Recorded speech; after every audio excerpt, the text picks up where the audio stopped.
Pagising sa umaga, narinig niya sa radyo balitang nakakatakot pakinggan. Hindi lang isang tao, kundi marami pa ang magkakasamang pinaslang.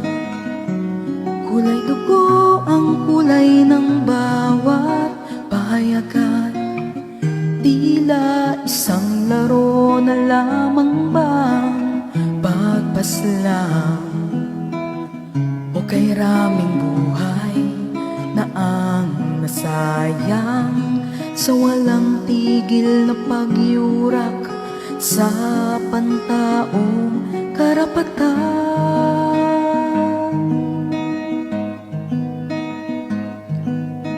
Hanggang kailan luluha ang mga naulila?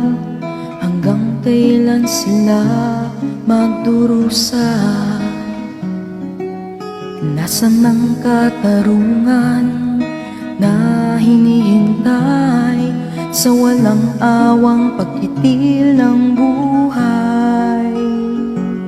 Kulay dugo ang kulay ng bawat pahayagan, tila isang laro na lamang bang pagpaslang, o kay raming buhay na ang nasayang sa walang tigil na pagyurak sa pantaong karapatan.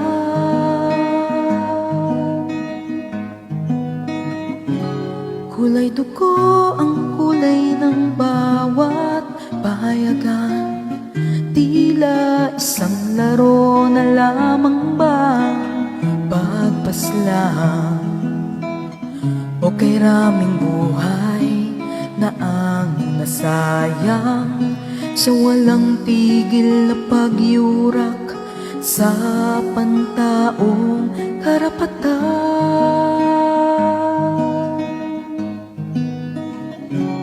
Kulay dugo ang kulay ng bawat